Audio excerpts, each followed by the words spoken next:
Good morning and welcome to the Lynn Cancer Institute updates in 2025. Important information for everyone from our nutrition series. We are very grateful to have all of you with us today to learn from our own oncology clinical dietitian, Katie Lauterbach. Katie will be educating us on heart-healthy nutrition. At the Lynn Cancer Institute, we believe that nutrition is the basis of healthy living for our patients and survivors, as well as prevention for all of us. Thank you, Katie, for including heart health in our oncology programs. A few notes: your Zoom will be muted during the presentation. In the interest of time, Katie's bio was sent to you by email. We invite you to please take notes, and when you have a question, please write it in the Q&A or chat box. Katie will not be able to see you or hear you, so your questions must be written in the chat box in order for her to see the question and respond. At the conclusion of the presentation, there will be time for your questions to be answered. We are very proud to welcome you to the Lynn Cancer Institute and to introduce Katie Lauterbach, LCI Oncology Clinical Dietitian. Welcome, Katie. Thank you, Brandy, for the introduction. Welcome, everyone. We're going to be talking about nutrition for heart health today. And the reason why is because heart disease continues to be the #1 cause of death in the US, even surpassing cancer. So it's a really important topic that we want to focus on and help educate the community on ways to improve their own heart health. And even despite many advances in healthcare, cardiovascular disease really continues to be the leading cause of death, and poor diet is actually one of the main causes for heart disease. And so we really want to help educate on ways to provide proper nourishment and healthy lifestyle in order to reduce your risk of the #1 leading cause of death. So we will be reviewing some diets that are very popular with heart health. There's a lot of research that goes into this, so we're really lucky that we have a topic that we can go really in depth on. There's a lot of research surrounding the Mediterranean diet, the DASH diet. There's a lot of research on vegetarian eating styles, and then we'll look at some of the research that exists on ketogenic and intermittent fasting. We'll also be talking about supplements and other interesting things that I found along the way when I was doing some research for this topic. So starting off with the Mediterranean style diet, this is actually one of my favorite diets to exist, or eating patterns to exist, and I recommend it to people all the time. So the Mediterranean style diet is really inspired by the eating habits of the countries that border the Mediterranean Sea. So Spain, Italy, southern Greece. And part of the focus on these regions comes from studies showing that there's lower rates of heart disease in individuals from Southern Europe.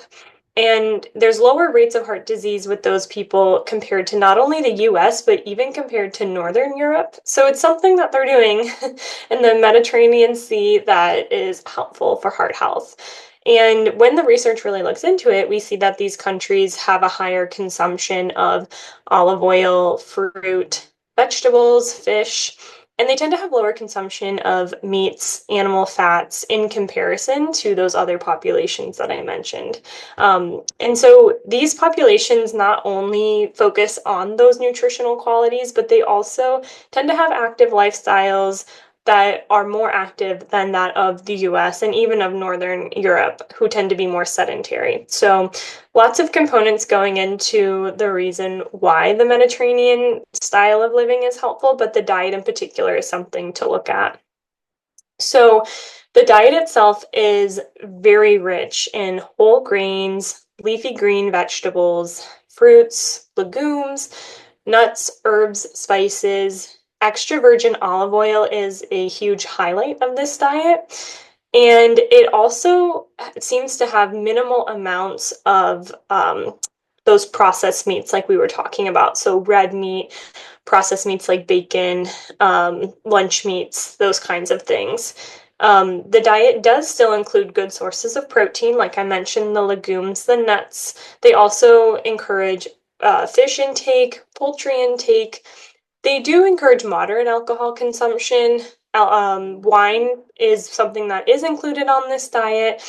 And by nature, the Mediterranean diet really is limiting those culprits of the American diet that really drive the cardiovascular risk factors like saturated fat, highly processed refined grains, sugars, red meats, the lunch meats, all those things that I was talking about.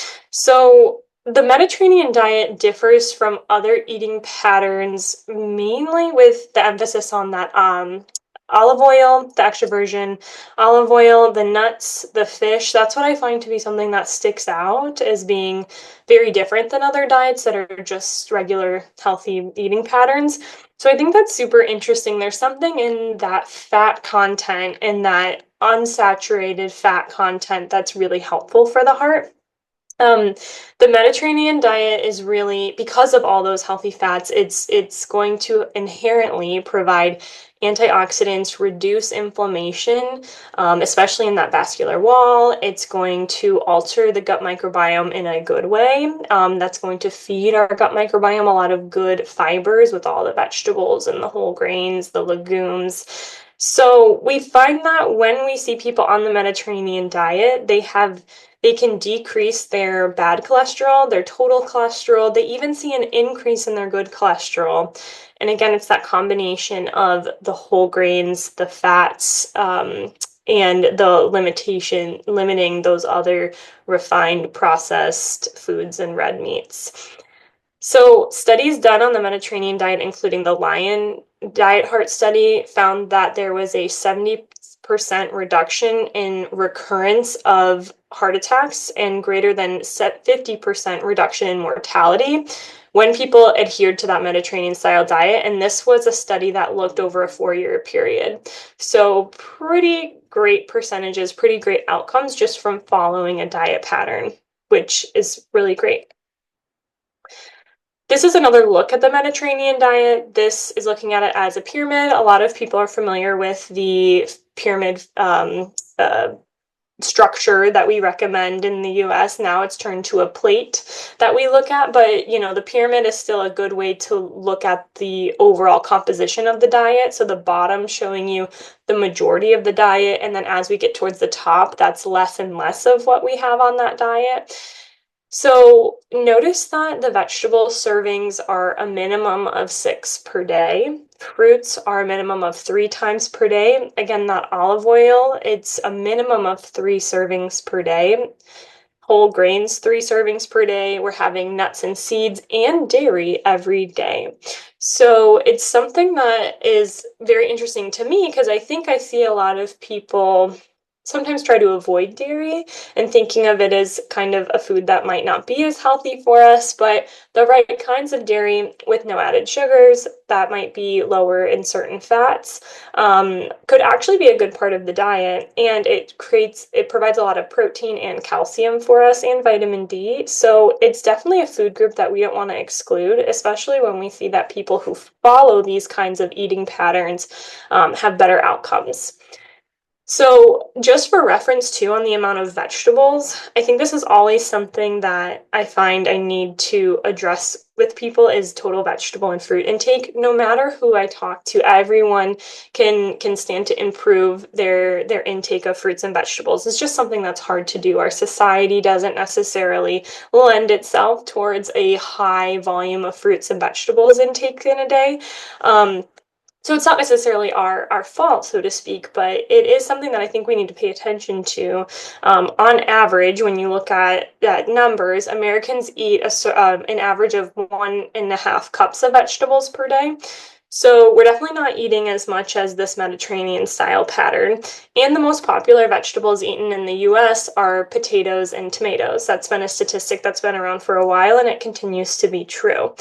Less than 10% of the general American vegetable intake comes from those dark leafy greens, orange vegetables, spinach, carrots, sweet potatoes, all those good things. So That's something that's really notable to me too, is that not just the amount of the vegetables, but the type of vegetables. So again, those leafy greens, all the different colors, the beta carotene, orange-rich vegetables are really, really important in this diet for reducing risk of cardiovascular events and helping with heart health. So that's something that we do very differently here than they do in the Mediterranean. And again, I think that olive oil intake of 3 times a day is also really interesting part of this eating style pattern. So I think it's hard to kind of envision like what 6 servings of vegetables and 3 servings of fruit might look like. And I tried to visualize it here on the screen. So in general, a cup of something for the most part is going to equal a serving. The exception is those leafy greens. Those are so voluminous that we have to count 2 cups of that as 1 serving because it takes up a lot of space. But regardless, when we look at the screen here, this is what the Mediterranean style diet would recommend you eat in a day. Maybe you're already doing this. You can also reflect and see, okay, maybe I get half of this a day. Maybe I'm doing 3/4. You can kind of see where you fall. I think it's hard to get this every day, but it's something that I think we should try to move towards. When we look at the serving sizes here, we see 2 cups of fruit coming from the blueberries and the cantaloupe, and then an apple is counting as a serving of fruit. So that's the 3 servings of fruit for the day.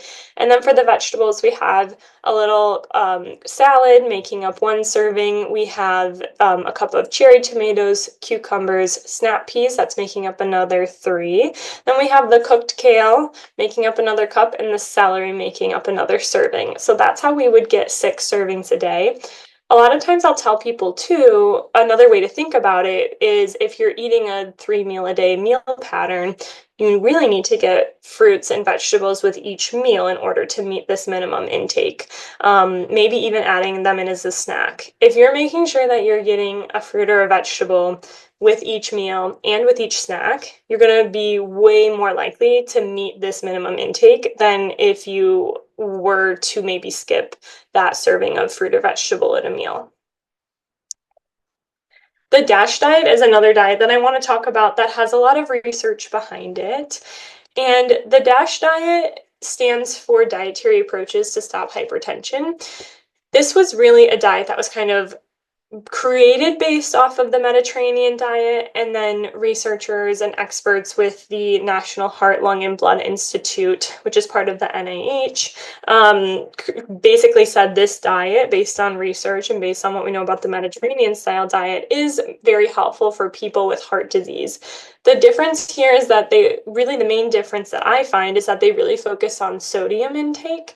So the Mediterranean style diet isn't looking at sodium, the DASH diet is. They say to recommend to limit it. At the most, sometimes they're recommending limiting it to 1,500 milligrams of sodium per day. Completely depends on the person, completely depends on the situation. Some people might be okay with salt in their diet. Some people might need to limit it. In general, we see this trend that higher sodium can be linked to high blood pressure.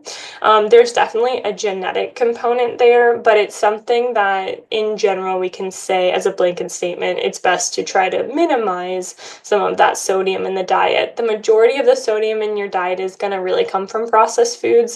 So think about like your pizza, soups, lunch meats, cold cuts, things that are canned can have a lot of salt in them, but really those processed foods have high amounts of sodium.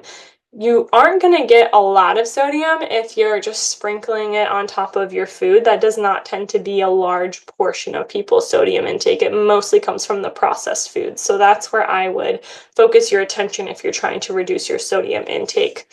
Something else to note about the DASH diet versus the Mediterranean style diet is that they don't recommend any alcohol intake. So whereas the Mediterranean style diet, they do incorporate some red wine, they don't recommend or emphasize any alcohol on the DASH diet. So I think that's another important factor to look at when you're looking at the differences between these two diets. Otherwise, they have a lot of similarities. They're prioritizing vegetables, fruits, whole grains, lean sources of protein, vegetable-based oils, not necessarily olive oil, but vegetable-based oils.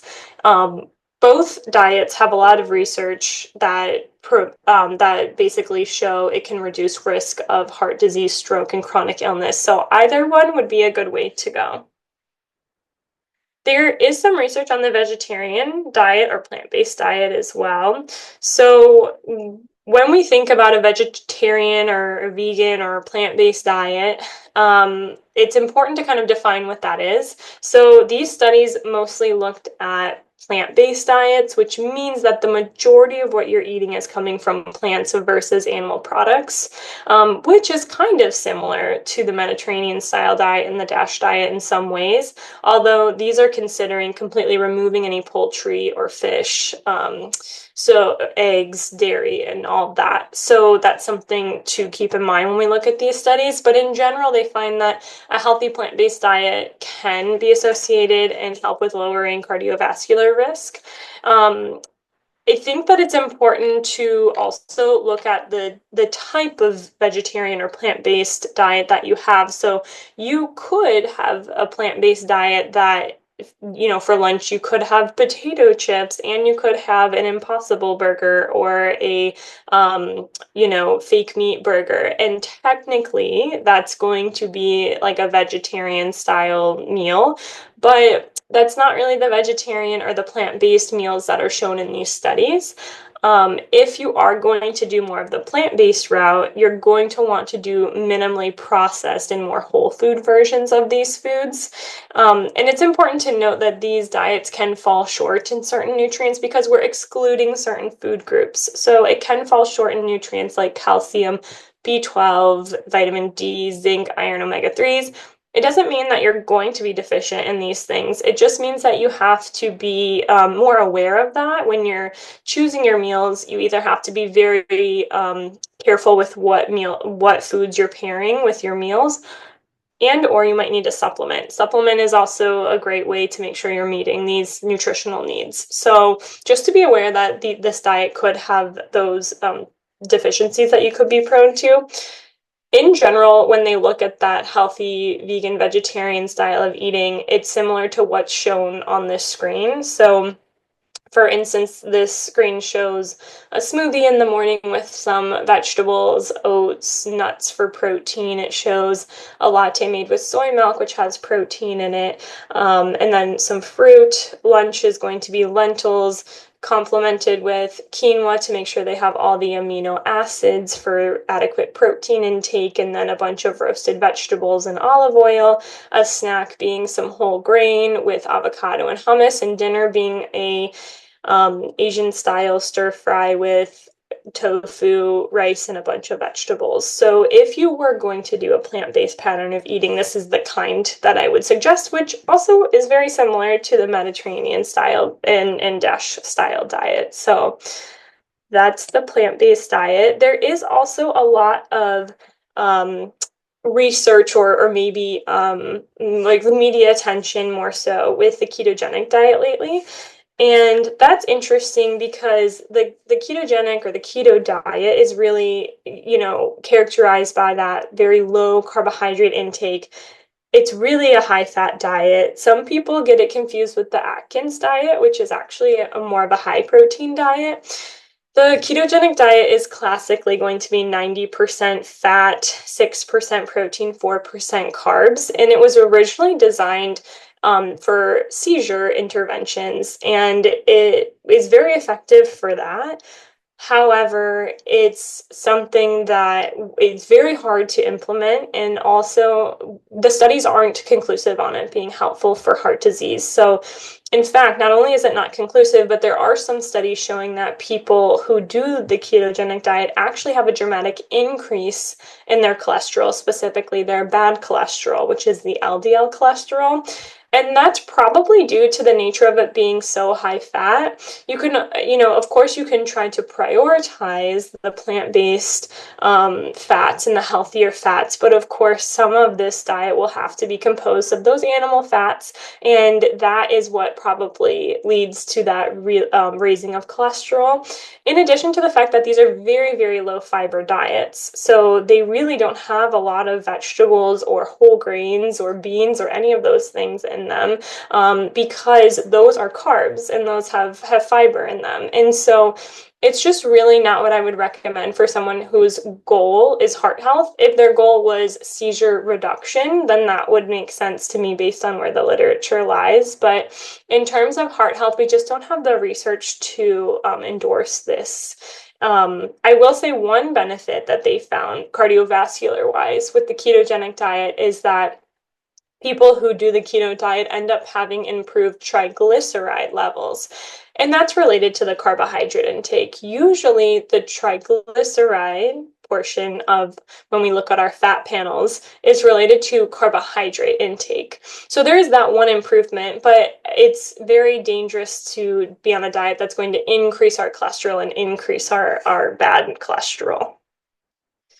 Intermittent fasting is another style of eating that is very popular right now. And then also, there is some research on how that can help with heart health. And so, first, I just kind of want to define what that means.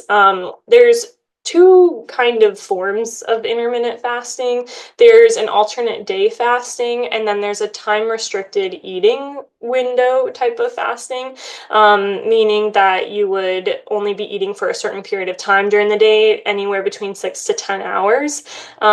Whereas the alternate day fasting is going an entire day without eating and then the next day being able to eat. So studies show that the alternative day fasting can reduce weight and total cholesterol, probably because we're reducing weight. And it does this in a short duration, less than 6 months. However, long-term studies, when people are doing this for over a year, it's shown that that alternate day fasting pattern is really not superior to caloric restriction. A lot of times that's what is causing some of the positive results of the fasting is really just that you're creating a caloric restriction. You have less time that you're able to eat, so you're going to be naturally eating less. Same with the time restricted eating pattern. The studies basically show that there's no significant difference between a time restricted eating pattern and a caloric restriction eating pattern. So it is person dependent. If somebody is trying to manage their weight as a way to manage cholesterol, it could be effective for you, but we still have to think about the quality of food that we're getting. If during our eating window, we're not meeting our 6 servings of fruits and vegetables, we're not getting adequate protein intake, we're not getting enough of those unsaturated fatty acids from things like olive oil and fish, then we still might end up not having the best numbers for cholesterol because it's still about the quality of food. So it's up to the person. Some people that I find the intermittent fasting or the time restricted eating works well is if people have a hard time with food rules or or maybe they don't have a lot of options with what they're eating. Maybe someone else is cooking for them. Maybe they do a lot of traveling or a lot of eating out. Then maybe the intermittent fasting or that kind of time restricted eating pattern could work better for the person. But either way, we still have to be somewhat responsible with our food choices and what we're putting in our body at the end of the day. I did want to also, as I was, researching for the presentation, I found some interesting things that I did just want to bring up. I thought they were notable. This one study was very interesting. It looked at different things that are going to raise cholesterol compared to their counterparts. So one of the things that they looked at in this study was particularly unfiltered versus filtered coffee. And I didn't know this one before researching this. This is the one that was new to me. So hopefully it's also interesting and new to you. Filtered coffee, meaning like the drip coffee, the pour over coffees, anything that uses a filter to filter out with the beans is considered a filtered coffee. The unfiltered coffees are more of the French press methods, something that's not espresso, something that's not using a filter for the coffee. So what they noted here was that filtered coffee had significantly less compounds in it that can actually raise cholesterol. So they found that the filtered coffee, when people switch from unfiltered coffee to filtered coffee, their cholesterol significantly improved. And vice versa. If they switched from filtered coffee to unfiltered coffee, their cholesterol went up, specifically the LDL, or that bad cholesterol, which is so interesting because in general, what I tell people is that coffee is actually good for you. It's an antioxidant naturally. It has polyphenols in it. It actually can help with heart disease because it's reducing inflammation and oxidative stress, as long as we're not putting other things in it, if it's a black coffee. But it also matters how we're making it. So we want to make sure that it's a filtered coffee going through some type of filter, because the filter in the paper is actually going to absorb those compounds that increase the cholesterol and prevent them from being in your final cup of coffee that you get. So something interesting to just kind of consider your method of how you make coffee and make sure that you are having a filtered coffee.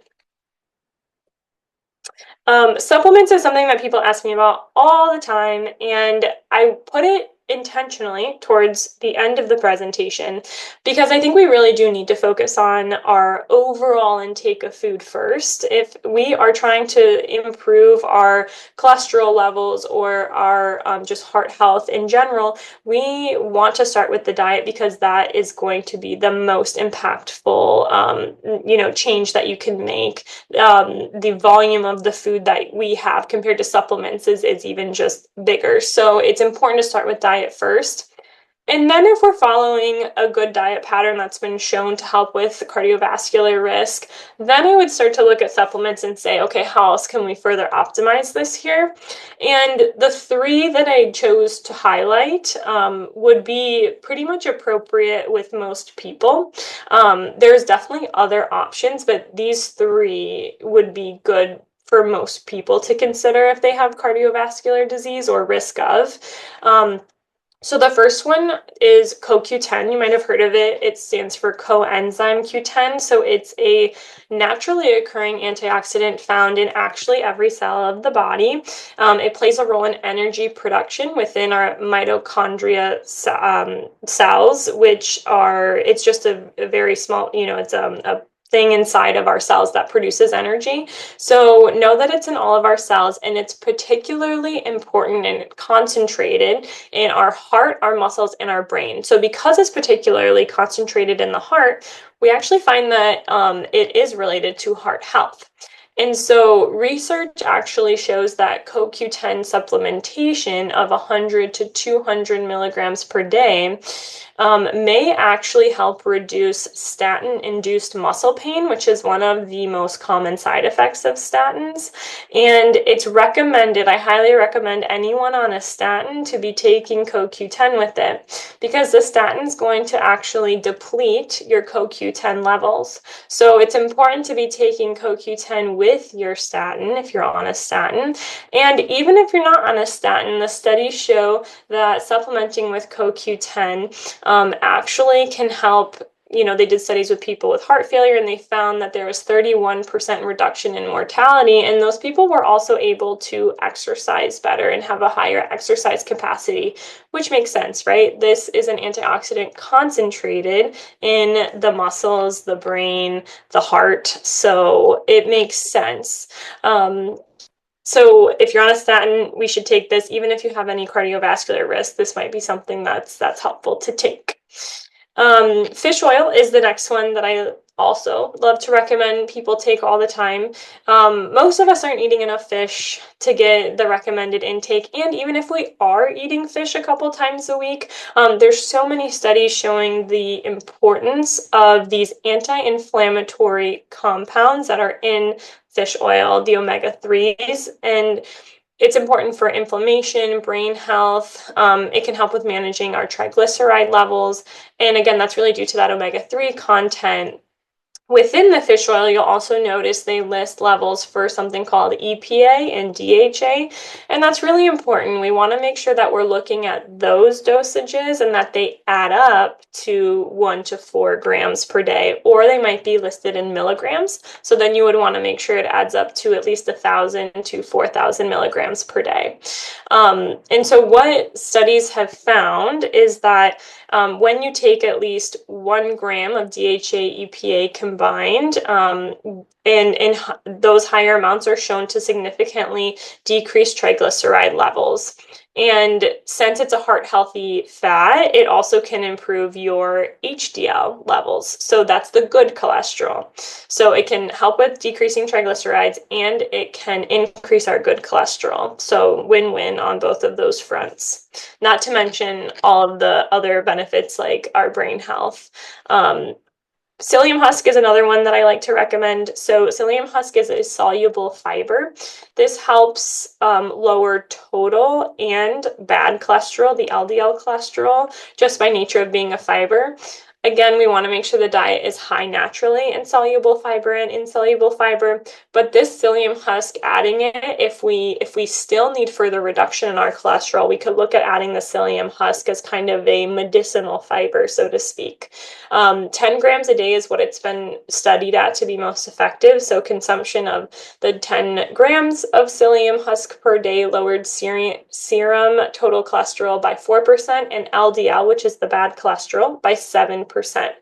It does this because it's a fiber, and so in the digestive tract, it will pull in more bile acids, which prevents the resorption and lowers overall total cholesterol. So it helps move things through the body, out through the bowels. So it's very helpful for that, and I suggest starting with a lower amount or start with small doses of it. So I wouldn't just start with 10 grams a day in a glass of water.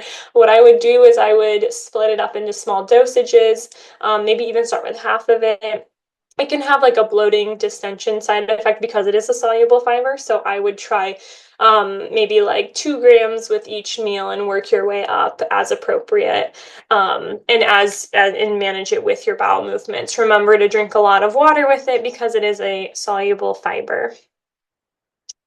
This is a nice kind of chart that looks at all the different um, cholesterol markers that you might be looking at or your doctors might be looking at in heart health markers and the recommended interventions for those things. So for instance, if we look at total cholesterol, the biggest thing that we want to do is avoid those saturated fats and trans fats, which are found in a lot of the meat products and processed foods. And then we want to increase our consumption of the high fiber foods, the nuts, the seeds, the fatty fish, olive oil. We also know that supplement and herb standpoint that we find a reduction when we use psyllium husk. Plant sterols are also an effective supplement for lowering total cholesterol. They work kind of in a similar way to the psyllium husk, where they're helping the body not absorb the cholesterol. It's actually deterring absorption of cholesterol. And then red yeast rice is an herbal that some people will use for cholesterol. It actually works on the same pathway as a statin. So be aware that if you were to take something like the red yeast rice, it could also have side effects like a statin does because it's doing the same thing. And usually we don't recommend people taking the red yeast rice because it's can have some side effects with it. So it's just an option if someone really wants to explore trying to lower their cholesterol with natural remedies. Starting with diet first is always going to be the biggest bang for your buck, so to speak. HDL cholesterol, we can look at ways to raise that. That's the good cholesterol. Again, the healthy fats are going to be very helpful. Exercise is going to affect our HDL cholesterol the most. So if you have a problem increasing your good cholesterol, the best thing you can do is get out and exercise, whether it's walking, pickleball, an actual gym routine, whatever it is that can get you moving your body more, that actually helps a lot with raising our HDL cholesterol. Fish oil as well, replacing with good fats is going to help with increasing the good cholesterol. The bad cholesterol, the LDL, we really want to maximize our soluble fiber. So again, the psyllium husk is a great option in addition to total vegetable intake, six servings a day, whole grains, legumes, and we want to really minimize those trans fats and saturated fats, like we mentioned, which are all those processed foods. Triglycerides, that one's interesting because that one is more related to our refined carbohydrate intake and our sugar intake. So if you have high triglycerides, sometimes you'll also maybe be at risk for things like diabetes, or you might need to look at your carbohydrate sugar intake in general, because that's more related to that versus fats. Alcohol is also a huge contributor to high triglycerides. So consider those things. If you do have elevated triglyceride, they all relate to heart health, but those are the things that can be most impactful for it. And then blood pressure. Again, we kind of mentioned earlier with the DASH diet that sodium, too high of sodium, could be problematic depending on the person and how they respond. Excessive caffeine is known to increase blood pressure. Alcohol, the way to combat this is with those potassium-rich foods. So that's going to be the fruits, the vegetables, all those wonderful high potassium foods that we can have in our diet if we're getting those six servings of vegetables, 3 servings of fruits a day. And then there is some research around beetroot. So in addition to eating beets, you can also get beets in a powdered form that do show to help with reducing some blood pressure. That and magnesium seem to be very effective. So that's kind of a nice list to look at if you have just maybe one of those concerns that you want to address. You could try to pinpoint it. But if all your levels are a little off, then we might just really need to look at just total lifestyle diet change in general. So that was really the condensed version of our heart health, and as it relates to nutrition. I do see I have some questions up here that I just want to address in the chat box. So I see one of the questions here was, are K-cups considered filtered or unfiltered coffee? That's a really good question. So if we think about what the K-cup is, it's in a plastic container, and we're placing it in the machine, and we're having the water go through the coffee, and then it does go through, I guess, a little bit of plastic to come down into our cup, but it's not really being filtered by a paper filter. So technically, it would be considered more of an unfiltered coffee. And we also have that exposure to the plastics as well, right? So hot things, heating up plastic is not great. That can cause the plastics and those harmful compounds in the plastics to leach into the coffee. So I know it's hard because that's a machine or a type of way that people make their coffee often.